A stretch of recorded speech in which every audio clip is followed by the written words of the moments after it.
요셉 그때에 야곱이 애굽에 곡식이 있음을 보고 아들들에게 이르되 너희는 어찌하여 서로 바라보고만 있느냐. 야곱이 또 이르되 내가 들은즉 저 애굽에 곡식이 있다 하니 너희는 그리로 가서 거기서 우리를 위하여 사오라.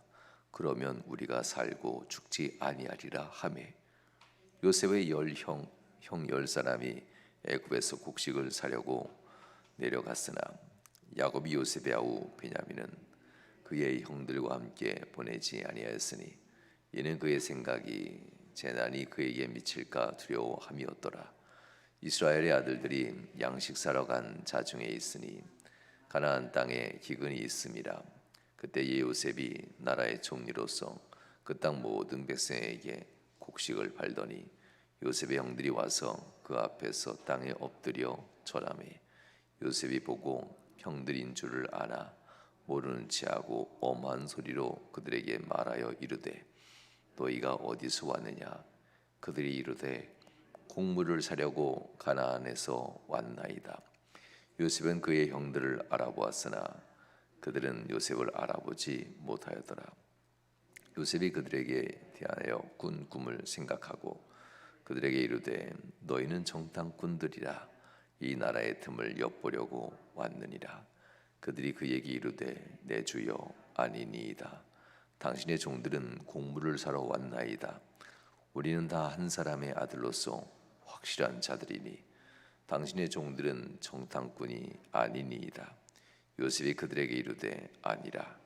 너희가 이 나라의 틈을 엿보러 왔느니라. 그들이 이르되 당신의 종 우리들은 12형제로서 가나안 땅 한 사람의 아들들이라. 막내 아들은 오늘 아버지와 함께 있고 또 하나는 없어졌나이다. 요셉이 그들에게 이르되 내가 너희에게 이르기를 너희는 정탐꾼들이라 한 말이 이것이니라. 너희는 이같이 하여 너희 진실함을 증명할 것이라. 바로의 생명으로 맹세하노니 너희 막내 아우가 여기 오지 아니하면 너희가 여기서 나가지 못하리라. 너희 중 하나를 보내어 너희 아우를 데려오게 하고 너희는 갇혀 있으라. 내가 너희의 말을 시험하여 너희 중에 진실이 있는지 보리라. 바로의 생명으로 맹세하노니 그리하지 아니하면 너희는 과연 정탐꾼이니라 하고 그들을 다 함께 3일을 가두었더라. 아멘. 할렐루야. 여러분에게 하나님의 은혜가 함께하길 주님으로 축원합니다. 어느덧 11월 달이 됐습니다. 가을이 깊어지고 이 계절에 하나님의 은혜가 또한 여러분과 함께 하셔서 계획한 것들이 다 마무리 잘 되고 또한 이루어지는 복된 11월 한 달 될 수 있길 주님으로 축원합니다. 우리가 하나님 앞에서 많은 일들을 합니다. 그리고 우리 인생을 살면서 많은 꿈을 꾸고 그 꿈을 또한 현실로 계획하고 이루곤 합니다. 우리가 계획한 이 꿈과 꿈의 계획들이 현실로서 이루어짐에 있어서는 많은 시간이 필요하기도 하고 평생의 인생이 걸리기도 하는 것을 보게 됩니다. 이 꿈을 꾸는다고 하는 것도 귀하지만 꿈을 이루기 위해서 계획하고 힘쓰는 것도 참 매우 귀한 것 같습니다.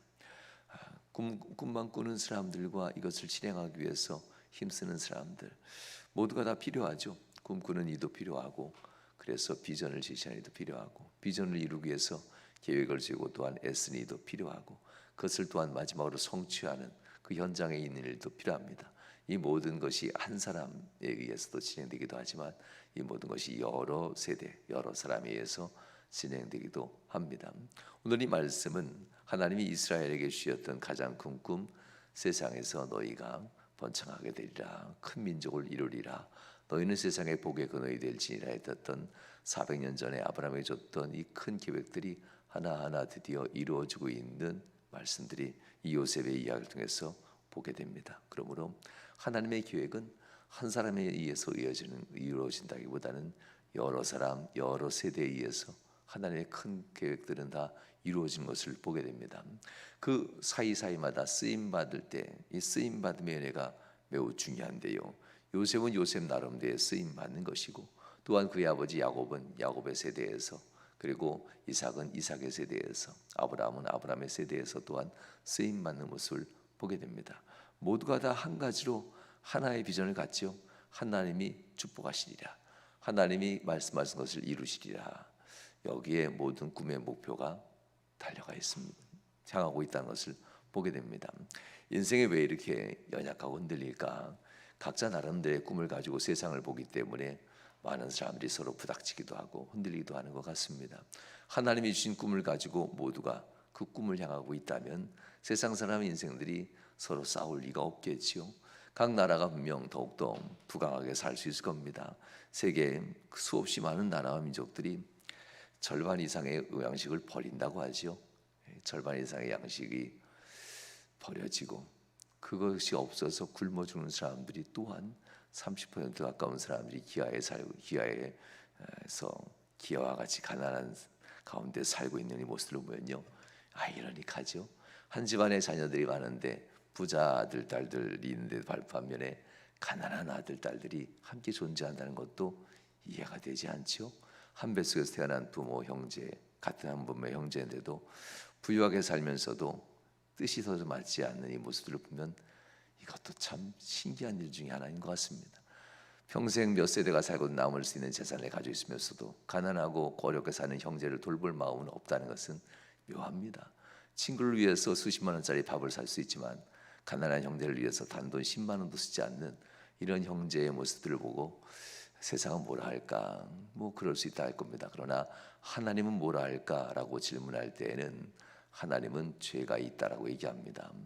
이런 모습들이 세상에서는 그러려니 하면서 삽니다. 왜냐하면 남보다 못한 형제들이 많다라고 얘기하는 이런 사람들이기 때문에 형제를 돌보지 않는 이러한 정말 악한 형제들도 세상에 많습니다. 물론 자기가 최선을 다해서 돈을 많이 벌었으니 내 것이다라고 얘기하면 세상에선 할 말이 없겠지요. 그러나 하나님께서는 그렇게 얘기하지 않습니다. 누구 때문에, 무엇 때문에 내가 왜 이 자리에 왔게 되었는가, 이거 항상 하나님은 기억하라고 얘기합니다. 이렇게 세상의 삶에 있어서 꿈이라는 것은 내 개인의 꿈을 이루는 일이기보다는 하나님이 세상을 향하신 꿈을 이루기 위해서 우리가 힘쓴다는 사실을 기억해야만 합니다. 한 해의 연말이 되어 갈수록 우리는 기억할 것이 있습니다. 내가 생각한 것대로 이루어지길 바라는 것을 우리가 다시 한번 정리하는 겁니다. 내가 과연 하나님이 생각한 대로 내 꿈을 이루어가고 있는지, 아니면 내가 생각한 대로 이 상황을 만들어가고 있는지 돌아봐야만 합니다. 우리 가족에 대해서도 여러분의 직장과 기업에 대해서도 이 부분을 질문해 봐야만 합니다. 왜 이루어지지 않는가에 대한 부분도 시간이 하나님 앞에 어디쯤 와 있는가도 돌아봐야 될 것이고, 오늘 이 말씀들은 요셉의 삶을 통해서 형제들의 삶의 시간을 돌아보는 시간이기도 합니다. 너희들은 지금 어디쯤 왔는가라는 질문이기도 하지요. 요셉은 하나님 앞에 꿈을 꾸게 되었고, 물론 기도 가운데 하나님 앞에 꿈으로서 하나님의 계시를 받는 거지요. 그래서 그 꿈을 가지고 하나님 앞에서 이루어질 것을 믿고 기도하는 사람, 요셉의 모습이었습니다. 더 나아가 요셉의 이 기도하는 모습에 하나님은 이루시는 분, 곧 하나님이 주신 꿈을 요셉을 통해서 이루시는데, 요셉의 개인의 꿈이 분명 아니었다는 것을 우리는 알게 됩니다. 요셉은 항상 질문하곤 합니다. 내게 왜 이런 꿈이 있는가요? 라는 거죠.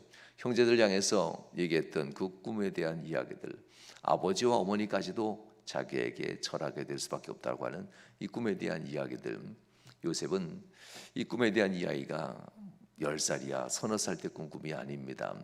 17세가 거의 되었을 때, 그의 나이가 장성한 나이 만 12세가 넘었을 때 꾸었던 꿈들입니다. 그렇기 때문에 그는 무슨 꿈인지 몰라서 얘기하는 철없는 어린아이의 꿈이 아니었습니다. 그 꿈이 어떻게 이루어지는지도 알고 있었습니다. 하나님이 내게 왜 이런 꿈을 주셨을까 늘 평생 궁금한 자가 요셉이었을 겁니다. 그런 와중에 오늘 본문에 보면 형제들의 이 모습이 나오는데요. 이 형제들의 모습이 21년 전인가요? 요셉이 팔렸을 그 당시 17세 소년이 어느덧 39의 중년이 되어가고 있는 나이입니다. 39의 이 부록의 나이가 거의 돼가고 있는 이 나이, 20여 년이 지난 21년쯤 지난 이때 상황이 거꾸로 됩니다. 21년 전에는 형들이 요셉을 다스리는 듯한 권세를 가진 자로 되지요. 그래서 요셉에 대한 억측을 합니다. 저가 우리를 정탐하러 왔도다. 아버지에게 우리의 모습을 하나하나 돌아본 다음에 아버지가서 고소 이루려고 하도다 하면서 우리가 가지고 있는 권세를 저 요셉이 다 가지려고 한다라고 하면서 형들이 21년 전엔 이런 억측으로 저 요셉을 제거하자, 죽이자 하면서 그 21년 전에 요셉을 땅속 우물에 가둬버리죠. 물론 마른 우물이었습니다. 거기서 굶겨 죽이려고 합니다. 그리고 요셉을 하룻밤 이틀밤 한 사흘밤이 있었을까요? 이고 요셉을 땅속에 우물에 가둬놨던 21년 전에 그 사건이 거꾸로 오늘 이 본문에서 거꾸로 진행됩니다. 이제 요셉이 형들을 억측으로 형들을 시험합니다. 그리고 형들에게 너희는 정탐꾼을 왔도다. 이 얘기가 거꾸로 이제 진행되는 겁니다. 어떻게 보면 너희들도 한번 당해봐라라는 건가요?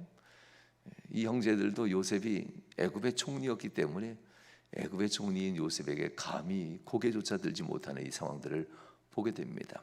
21년 전에 요셉이 형들에게 그렇게 아니다라고 항변하고 그렇지 않다라고 하나님 아버지가 형들을 걱정해서 나를 보낸 거라고 얼마나 얘기했겠어요. 간절하게 형들 향해서 빈 우물 통해서 외치고 외쳤음에도 불구하고 형들은 기존에도 듣지 않았던 그 사건이 21년 전 사건입니다. 이 형들은 오늘 거꾸로 21년 전에 그 모습을 기억해낼 수 있었을까요? 아무리 외쳐도 아무리 외치고 아니라고 해도 우리는 정탐꾼이 아니라고 우리는 정탐꾼이 아니라고 우리는 아버지가 보낸 자들이라고 21년 전에 똑같이 요셉이 아버지가 형들을 걱정해서 보내서 왔습니다라고 그렇게 얘기해도 믿어주지 않았던 21년 전의 사건을 마치 오마주한다 그랬죠. 대하듯이 이 형들이 지금 그것을 대하고 있습니다. 아니라고 한 아버지 밑에 난 12명의 자식들 중에 10명이 왔고 한 아이는 아버지와 있고 한 아이는 어떻게 되었는지 모르겠노라고 이렇게 얘기하면서 모두가 다 한 아버지 아래의 아들들이라고 얘기하는 이 장면들 정말 알아줬으면 하는 이 마음일 겁니다. 우리가 얘기하는 이 마음을 알고 우리는 확실한 자들이라고 얘기하는 이 요셉을 향한 이 10명의 형제들의 이 간곡한 이야기들이 총리였던 이 애굽의 총리가 정탐꾼으로 오해하고 있는 자기들의 이 본 모습을 이해해 줬으면 그 마음이 너무나도 간절했습니다. 그런데 요셉은 듣지 않습니다. 형들을 시험하는 거지요. 21년 전에 형들이 과연 나를 죽이려 했던 형들이 지금도 그런 마음인가 시험합니다. 하나님께서는 우리에게 은혜를 주기 위해서 항상 흔드신다고 합니다. 키를 치듯이 때도 위아래를 흔들죠. 채를 칠 때도 좌우로 흔듭니다. 왜냐하면 알곡만 남게 하려고. 죽정이에게 은혜를 주지 않아요. 그 빈죽정이에게 왜 은혜를 줘요? 생명이 없는데. 알곡을 거느기 위해서 키를 흔들고 그리고 채를 흔듭니다. 하나님께서는 이와 같이 반드시 흔듭니다. 과연 은혜 받을 자가 누구인가? 과연 이 생명의 은혜를 거둘 자가 누구인가? 누가 신앙의 생명력을 가지고 있는가? 흔듭니다. 하나님 앞에서 이 부분들이 우리의 삶 가운데도 반드시 온다는 것을 잊어서는 아니 됩니다. 요셉도 꿈이 있으니까 하나님이 복을 주셨다라고 생각하기보다는 그 꿈을 이루기 위해서 요셉은 20년 동안 정말 고생합니다. 그 20년 사이에 13년 동안도 엄청난 죽음만큼 고생이지요. 그러고 나서 13년 뒤에 그가 감옥에서 다시 지하 감옥에서 올라와 애굽의 총리가 된 이후에도 9년 동안 7년 동안 풍년이 들 때도 그는 허투루 인생 살지 않습니다. 하나님이 내게 복을 주셔서 돈 좀 있고 재물 좀 있다고 해서 따뜻한 방에 누워서 기도를 멈추는 그런 어리석은 사람이 아니라 하나님이 7년의 풍년을 줘서 7년의 풍년을 한 해 세고 두 해 세고 세 번째 해 세고도 이 너무나도 많아서 세 번째 네 번째까지 갈 때 이미 앞으로 있을 7년의 흉년을 대비하고도 나올 만한 재물과 물질이 쌓였음에도 불구하고 요셉은 멈추지 않습니다. 5년, 6년, 7년 성실하게 하나님 앞에 엎드려 기도하면서 앞으로 있을 그 7년의 흉년을 대비합니다. 나는 이 정도면 충분하리라 생각했지만 하나님은 7년 동안 주시는 의미는 있을 것이라고 합니다. 4년이 지나면 이미 7년의 흉년을 감당하고 난 만큼 무수하여서 수를 세기를 멈출 만한 복을 받습니다. 그래서 하나님 앞에 이 정도는 충분하다면서 기도를 멈추는 그런 어리석은 자가 되지 않습니다. 왜 7년이라 하셨을까? 기도는 멈추는 것이 아니라 완전한 것, 끝까지 7이라는 숫자를 가지면서 끝까지 갈 때에 네가 생각할 때 7년의 응년은 이미 극복할 만큼 내 아들과 내 딸들이 먹고 살 만한 재물과 땅을 가졌다고 아무리 얘기해도 한순간에 쓸어가시는 이는 하나님이라는 사실을 너는 끝까지 기억해야 된다. 그래서 무수히 많은 재물을 얻었음에도 불구하고 요셉은 7년이 다 찰 때까지 멈추지 않습니다. 하나님이 7년이라고 했으니까 결국 7년의 이 풍년이 이루는 동안 곧 그가 20년이 다 차가는 동안 요셉은 한 번도 하나님 앞에 기도를 멈추거나 엎드림을 멈추는 자가 아니었습니다. 하나님이 말씀하신 것을 가슴에 품고 하나님을 향해 기도하는 자 요셉의 모습인 것을 우리는 또한 기억해야만 합니다. 그렇게 흉년이 다시 풍년이 끝나고 흉년이 시작된 8년 차, 8년이 지나고 이제 9년 차가 되었을 때 곧 21년이 지났을 때에 오늘 이 말씀이 이제 요셉과 형제들 사이에서 진행되는 이야기입니다. 형제들은 어떻게 살았을까? 하나님께서는 이스라엘 백성들에게 가나안을 떠나지 말라라고 명령하시면서 가나안 땅에 있으면 내가 너를 먹여 살려준다고 합니다. 이 일들에 대해서 아버지 아브라함과 그의 아들 이삭 이 삶을 통해서 보여줬습니다. 아브라함이 가나안을 떠났을 때 어떠한 고난을 당했는지, 이삭이 가나안 땅을 떠나지 않고 살았을 때 그 흉년 한가운데 이삭에게 하나님은 100배의 소출의 복을 주셨던 것을 이미 그의 할아버지의 이 이야기를 통해서 이 요셉 야곱은 알고 있었고 그의 아들들도 알고 있습니다. 그런데 오늘 본문에 보면 42장 1절에 보면 그들의 땅에 흉년이 들게 되었다고 합니다. 그리고 나서 애굽을 바라보니 그곳엔 곡식이 있도다라고 얘기합니다. 그러면서 2절 말씀에 보면 이렇게 얘기합니다. 너희가 거기서 우리를 위하여 곡식을 사오라라고 합니다. 그러면 우리가 살고 죽지 아니하리라. 야곱에 대해서 이 기도하는 자 야곱 맞습니다. 베델을 회복한 자 맞습니다. 그렇지만 20여 년이 지나고 30년 가까운 세월, 25년이 넘는 세월이 흘러갈 때 야곱의 신앙이 또다시 무너지고 있다는 것을 보게 됩니다. 언제 무너졌을까요? 요셉을 잃어버렸다 죽었다고 하는 그 시점부터 야곱의 신앙은 무너졌을 겁니다. 아들에 대한 죽음 앞에서 여전히 내가 아들과 함께 죽음의 자리 수월의 땅으로 가면 좋겠다 하면서 이 요셉이 죽었을 때도 했던 그 말을 베냐민이 다시 애굽을 갈 때 또다시 그 말을 또 합니다. 이 사람이 과연 하나님과 동행한 사람인가라고 질문해야만 합니다. 하나님께 앞에서 가나안 땅에서 내가 너에게 복을 줄 것이라면서 죽음 앞에서도 하나님이 너를 살리면서 베델에서 내가 너를 구원하신 그 은혜, 라반 외삼촌에서도 구원했던 그 은혜를 2번 이상 또한 야복강에서 그의 형으로부터 구원받았던 이 죽지 않고 살아날 수 있었던 그 은혜를 하나님이 다 주셨음에도 불구하고 야곱은 하나님의 섭리를 구하기보다는 눈앞에 당한 고난 때문에 내가 죽을 만큼 힘듭니다. 인생을 살면서 이런 이유가 종종 있죠. 하나님의 계획을 바라보지 않는 야곱의 모습들, 재물을 바라보고 먹고 사는 걸 바라보고 삶의 자기의 염려와 근심만 바라보는 야곱은 항상 하나님의 계획에 붙들림 받은 자가 아니라 자기의 근심에 붙들림 받은 자로 항상 스스로의 삶을 고통 가운데 몰아가는 자가 야곱입니다. 야곱의 이 고백은 하나님이 선히 준비하시리라. 이 가나안 땅에서 과연 이 7년의 풍년은 가나안 땅에도 역시 왔을 겁니다. 그리고 또다시 7년의 흉년은 가나안 땅에도 똑같이 시작될 수 있었을 겁니다. 이 많은 호황의 시절에 야곱은 무엇을 하고 있었을까? 이 호황의 시절이 끝나자마자 야곱은 굶주리게 되었다라는 것을 보면 믿는 사람으로서 참 안타깝잖아요. 7년이라고 하는 호황의 이 전체적인 정세 속에서도 야곱은 그 다음에 흉년이 시작하자마자 배가 고프기 시작되었다는 이 이야기들 안타까운 얘기입니다. 세상 사람들이야 그렇게 되겠지요. 하나님을 안 믿으니까 세상 사람들은 자기 욕심에 빠져서 그렇게 살겠죠. 아니 어쩌면 거꾸로 호황일 때 오히려 그렇지 않을 때를 대비해서 준비하는 사람들이 세상에 더 있을지 모릅니다. 그런데 야곱은 준비하지 않았습니다. 그 다음에 바로 굶기 시작했고 배고프기 시작했습니다. 그러면서 종종 원망을 하죠. 본문에 보면 아들들을 원망합니다. 니들이 어떻게 했길래 우리가 이렇게 배고프게 살게 되었느냐.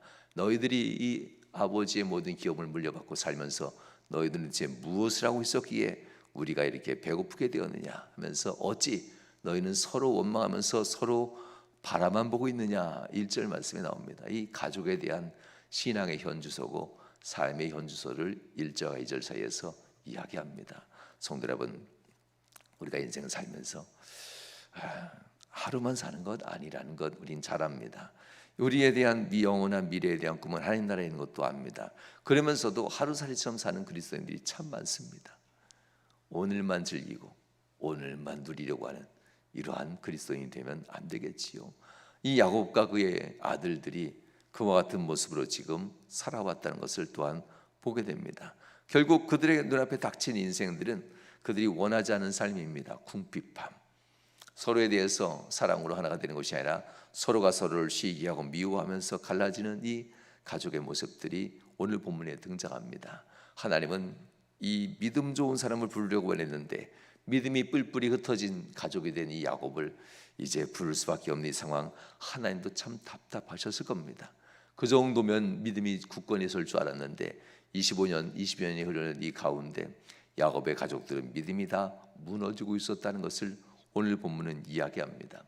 요셉을 통해서 이 가족들을 시험하는 것도 역시 하나님은 이 라반의 집에서 야곱을 시험한 거나 야복강에서 야곱을 시험한 거나 가나안 땅 세겜에서 야곱을 시험하시고 그 죄악 가운데 있는 야곱을 부르는 거나 똑같은 모습입니다. 감당할 만한 믿음이 아직은 되지 않은 것, 아니 감당할 만한 믿음을 잊어버리고 있는 야곱, 어렵고 힘들 때 하나님 앞에 엎드렸던 야곱이 좀 나아진다고 하니까 다시 무너지고 있는 이 신앙의 모습들, 계속 다람쥐 쳇바퀴 돌듯이 야곱은 20년 정도의 과정을 통해서 계속 성공했다 무너졌다 성공했다 무너졌다 20년이라는 세월 통해서 성환을 통해서 계속해서 20년 주기로 야곱의 가족은 이렇게 흔들리는 것을 보게 됩니다. 오늘 본문에서 이제 요셉은 형들에게 묻는 겁니다. 21년 전에 했던 그 너희들의 행동들이 과연 지금도 해결되지 않은 것인가 라는 질문입니다. 하나님 앞에서 20여 년의 신앙생활을 하면서도 여전히 변하지 않는 그 신앙의 모습들, 여전히 옛날 모습 그대로 가지고 있고 변하지 않는 모습들, 내가 신앙생활 좀 더 잘해야 되는데 맨날 후회만 하고 한 걸음이라도 앞서 나가지 못하는 그 모습들, 세상의 사람들은 우리가 신앙생활하면 여러분 집사 됩니다. 그리고 좀 지나면 권사도 됩니다. 어떻게 남들 되는데 또 안 되게 앉을 수 없잖아요. 그러나 그것 때문에 신앙의 계급장은 아닙니다. 좀 더 지나면 또 다른 것도 되겠지요. 그러나 그 위치에 맞는 헌신을 하지 못하면서 가면 안 됩니다. 위험합니다. 그러면 오늘처럼 신앙의 연수는 있지만 야곱도 흔들리고, 신앙의 연수는 있지만 그의 아들들도 서로에 대해서 얼굴만 바라보고 누구 책임인가 하면서, 오늘 우리가 이렇게 된 것은 누구 책임인가 하면서 서로 얼굴만 쳐다보면서 있는 이 형제들의 모습을 보게 됩니다. 하나님은 다시 한번 채를 치듯 키를 켜듯 이들을 다시 한번 흔드는 것을 보게 됩니다. 누가 과연 쭉쟁이인가? 쭉종이를 들었을 리는 없잖아요. 쭉종이를 골라서 누가 밭에다가 씨앗으로 삼겠어요? 누가 과연 알곡인가를 흔듭니다. 알곡을 만들어내는 이 과정에 그들은 다시 한번 생명을 내놓아야 되는 이 상황이 이제 맞닥뜨린다는 이야기입니다. 성도 여러분, 하나님은 누구의 삶을 들어 쓰실까? 꿈을 꾸는 자 맞습니다. 그러나 꿈을 모두가 가졌다고 해서 들어 쓰는 것이 아니라 그 꿈을 위해서 기도하고, 하나님은 내게 왜 주셨을까? 왜 이와 같이 인생을 만들어 주셨을까? 끊임없이 하나님 앞에 기도하며 질문하는 자, 이런 사람들 하나님 앞에 다 내주는 것 같이 보이지만 여러분들이 볼 수 있는 그 많은 재물들, 요셉은 멈추지 않았습니다. 하나님이 그때까지 하라 했으니까 하나님은 요셉에게 더 큰 것을 주는 것을 보게 됩니다. 더 나아가 요셉과 그 12형제들의 자녀들, 그의 식솔들이 72명이라고 합니다. 그렇지만 72명이 250만 명으로 성장하는 이 아름다운 모습들이 후에 일어난 것을 보게 되지요. 하나님의 큰 그림은 우리가 생각하는 그림과는 너무나도 다릅니다. 여러분들이 이루려고 하는 것보다 하나님이 여러분에게 주신 꿈을 다시 한번 되돌아보시고, 여러분들이 계획한 것보다 더 큰 것, 우리가 신앙생활 시작하고 은혜 받을 때 여러분 가슴에 부어줬던 하나님의 큰 꿈을 다시 한번 점검하고, 2022년 11월 이 가을에, 깊어지는 가을에 우리 인생을 다시 한번 돌아보시길 주님으로 축원합니다. 세계에선 한국의 세월호 다음으로 또다시 큰 재난을 맞이했다라고 합니다. 왜냐하면 충분히 막을 수 있었음에도 불구하고 막지 못했기 때문에 세계에서는 그렇게 얘기합니다. 그리고 애도한다고 하죠. 성도 여러분, 우리 교회도 역시 마찬가지지 않겠어요? 다음 세대들에 대한 관심이 없으면 그 세대들이 어디서 어떻게 무너지는지도 모른 채 다음 세대들은 사라져 버릴 수도 있습니다. 그 세대들의 문제가 아니라 우리들이 충분히 막을 수 있음에도, 배려해주고 보살폈음에도 불구하고 먹고 살기에 바빠서, 우리가 이루고자 하는 일들에 바빠서, 우리가 높아지기에 바빠서 우리의 다음 세대를 섬기지 못하고 있는 그런 모습이라면 우리도 똑같은 재난 상황에 들어갈 수 있을 겁니다. 더욱더 우리가 다시 한번 기억하고 하나님 앞에서 큰 그림을 그린다면 그 그림을 위해서 계획 세우고 헌신하면서 하나님 앞에 일을 이루어가는 복된 성도들 되시고 우리 교회의 다음 세대들을 든든히 세워갈 수 있으며 누구의 책임이 아닌 우리의 스스로의 책임인 것을 함께 통감하면서 하나님 앞에 또한 기도하는 시간 가지시길 주님으로 축원합니다. 이 시간 기도하겠습니다. 좋으신